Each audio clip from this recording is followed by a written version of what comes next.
একদম ঢোকার সময় এটাই হচ্ছে প্রথমেই এয়ারপোর্টে পট হেলথ সার্ভিস। এখানে আপনি ইয়েলো ফিভার ভ্যাকসিন দিতে পারবেন।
আসসালামু আলাইকুম, আশা করি সবাই ভালো আছেন।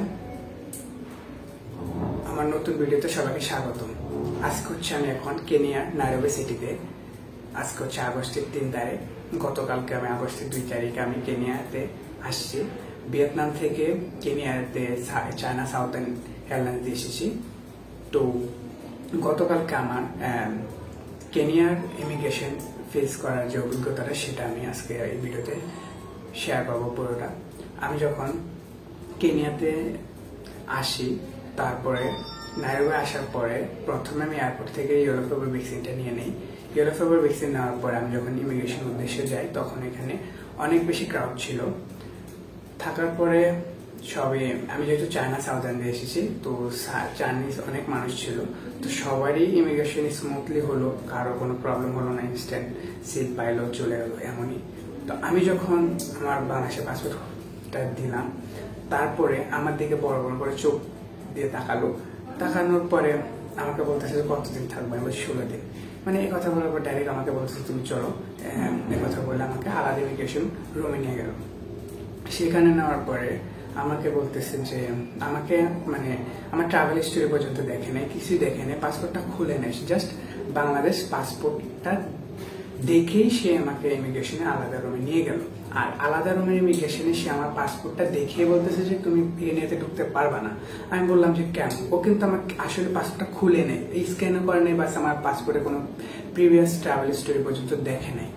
ডাইরেক্ট বলতেছে যে আমি কেন? বলছে যে কোনো কারণ নাই। আমি এটা নিয়ে আমার ফেসবুক প্রোফাইলে গতকালকে পোস্টে দিয়েছিলাম, স্ট্যাটাস দিয়েছিলাম। তো আমাকে বলতেছে কোনো কারণ নাই। আমি বললাম যে কারণে কেন? তো বলতেছে যে না, তোমাদের বাংলাদেশের জন্য ইন্ডিয়া, পাকিস্তান, নেপাল, শ্রীলঙ্কা 5টা দেশ হাতে গুনে বলতেছে তোমরা এখানে ঢুকতে পারবে না। তাই আমি বললাম যে আমি তো এখানে ইউটিউব করে এই জন্য আমি আসছি, আমি এখানে কেনিয়া এক্সপ্লোর করতে চাই। তারপর হচ্ছে যে সে আমাকে বলতেছে না তুমি ঢুকতে পারবে না।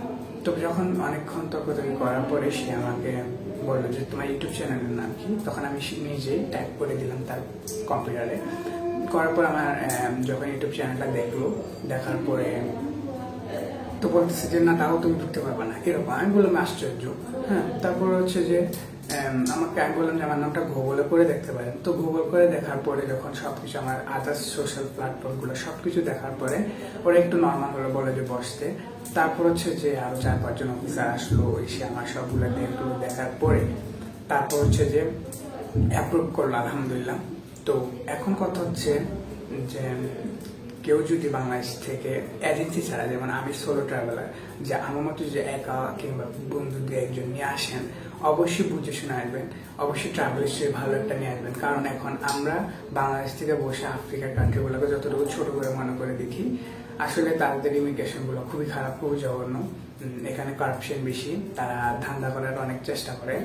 তো এখন যেহেতু ও আমাকে বলতেছে তুমি তো এশিয়া পর্যন্ত ঘুরছো, এশিয়া বাইরে তো কোথাও ঘুরে নেই, এটা আমাকে বলতেছে। তা আমি বললাম যে আমি তো এশিয়ার মধ্যে ভ্যারাইটিস কান্ট্রিতে ঘুরছি, যে একসাথে কোথাও তো একভাবে ঘুরি নেই। তো বলতেছে যে যেমন আমি সাউথে আর হচ্ছে যে ইস্ট এশিয়াতে ঘুরছি।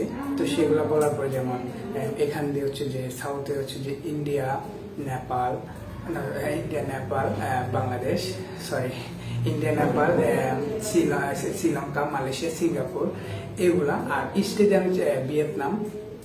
তো এই ভ্যারাইটিস গুলার কারণে হচ্ছে যে আমাকে একটু প্লাস পয়েন্ট হয়েছে, কারণ হচ্ছে যে ওরা কারণ এখন আমাদের বাংলাদেশি ম্যাক্সিমাম মানুষই যেমন ব্যাংকক, মানে থাইল্যান্ড, তারপর হচ্ছে যে ভিয়েতনাম, লাও, একসাথে ইন্দোনেশিয়া এগুলো কাবার চাইনিজ কান্ট্রি গুলো একটু ম্যাক্সিমাম ভিজিট করার পরে অ্যাপ্লাই করে।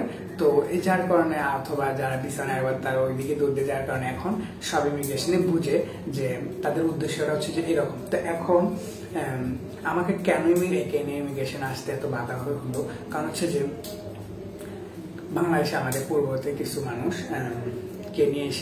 কেনিয়া থেকে লিবিয়া চলে যেত, লিবিয়া থেকে একটা বস্তির দেশ ইতালি, যেটা কারো খারাপ লাগে আমি দুঃখিত, বাট এটা একটা বস্তির দেশ ইতালিতে চলে যায়, এটা খুবই জঘন্য লাগে আমার। তো বাংলাদেশের মানুষ ইতালিকে কি আর কেন তো হাইপ করে আমি এটাই বুঝি না। তো এখন ওইটার জন্য কেনিয়াতে বাংলাদেশি পাসপোর্ট হোল্ডার এখন ঢুকতে দেয় না, কারণ হচ্ছে যে সবাই এখন, আমি ওদেরকে ইমিগ্রেশনে আমি এটাও বললাম যে ডাইরেক্ট আমি কথাটা বলছিলাম যে সবাই এক না, অ্যাটলিস্ট কি জানি সবাই এক না, কারণ হচ্ছে যে আমার উদ্দেশ্য হচ্ছে আমি ট্রাভেল করতে আসছি। তখনই কথা বলার পরে তখনই আমার ইউটিউব চ্যানেলগুলো দেখলো, দেখার পরে তারপর হচ্ছে যে আমাকে অ্যাপ্রুভ করলো। তো এখন কেউ যদি কেনিয়ার উদ্দেশ্যে আসেন বা কখনো ট্রাভেল করার ইচ্ছা থাকে, এখন সবাই তো আর এক না আসলে যে কেউ এখানে এসে এখান থেকে অন্য কোথাও যাবে।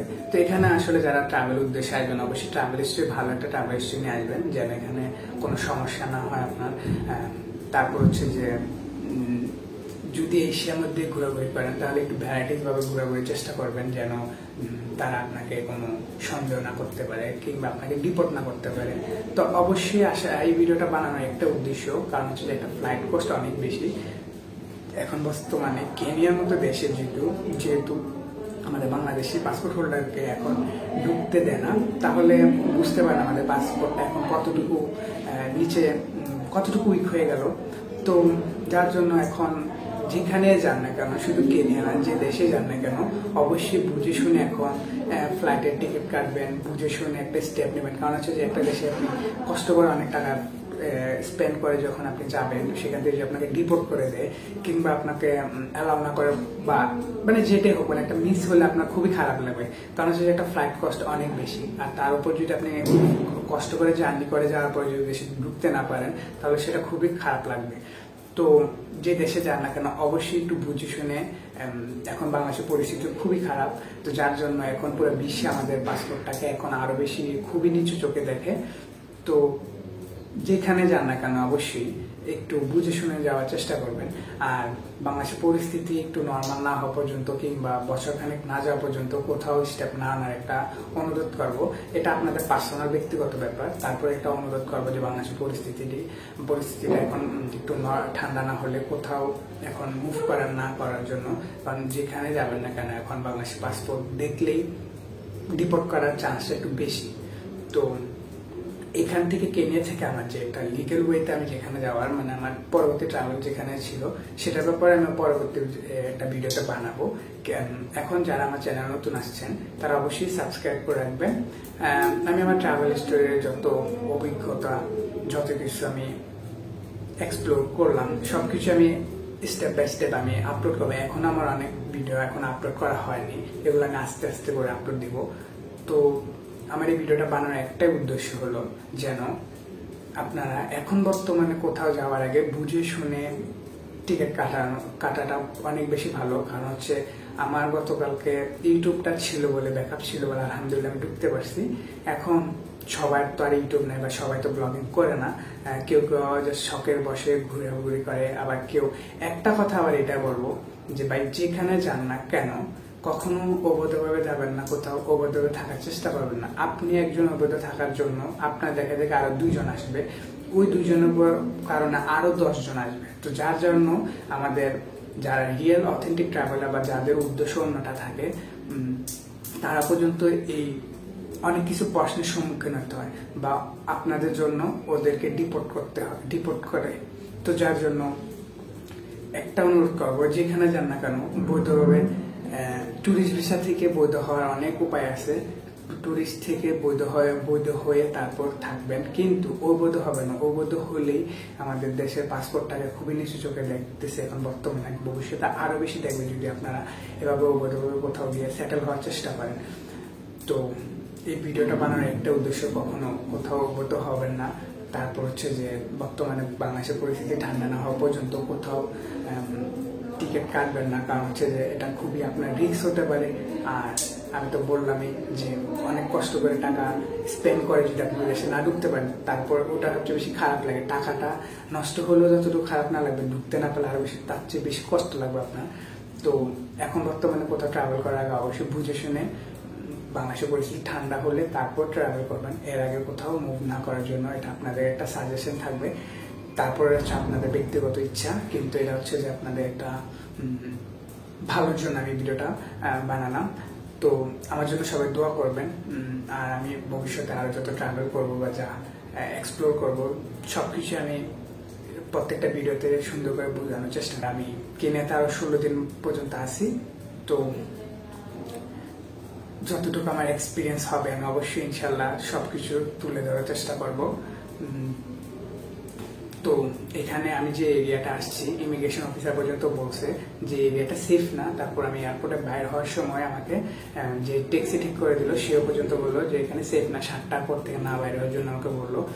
তো গতকালকে আমি এখানে আসার পর অনেক টায়ার্ড ছিলাম। তো আমি যখন সুপার শপে যাই, তখন আমার পিছনে যখন যারা হাঁটতেছিল মনে হচ্ছিল ওরা আমাকে ফলো করতেছে। তো এখানে আসলে কতটুকু সেফ বা ডেঞ্জার আমি আসলে যাই না। তো এই বিষয়টা আমি আরো কিছুদিন যাক, আমি ট্রাভেল করে ব্লগ করে তারপর আমি পুরোটা বিস্তারিত জানাবো কেনিয়া আসলে কতটুকু সেফ, আপনাদের কেনিয়াতে ট্রাভেল করা উচিত নাকি না, সবই বিস্তারিত আলোচনা করব। আর ততদিন ভালো থাকেন, সুস্থ থাকেন। আল্লাহ হাফেজ।